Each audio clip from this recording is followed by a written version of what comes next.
İranda Mahsa Amini protestleri dowam edýärkä Sistan Bulcistan vilayetiniň Zakitan şäherinde İran döwletiniň içerik howpsuzlyk işgärleri bilen halkyň arasynda ýüze çykan ýaragly çaknyşyk ganlyk hadiselere sebäp boldy.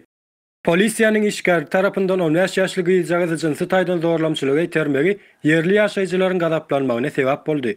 Köpçülikden protest eden yerli ýaşaýjylar Zakidan şäherindäki döwlet idaralary, hökümet binalaryny we banklary otlap, şol ýerdäki polisiýa merkezine hüjüm etdiler.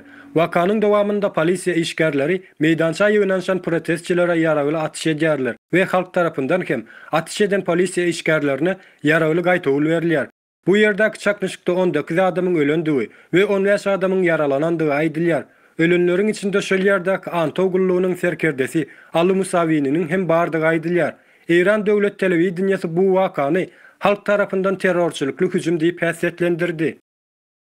Bu wakalardan soň İran döwletiniň öňdewarjy sünni mollalary köpçülik halka köşeşmekleri we paýhasly bolmaklar barada çağırış etdiler. Hem-de bu meseleniň dergelmegine we günäkärleriň jogapkärçilige çekilmegini talap etdiler. Emma gahar gazawa menen halk hiç kimi dinlemän bu meseleni özleriniň çözjekdiklerini aýtdylar.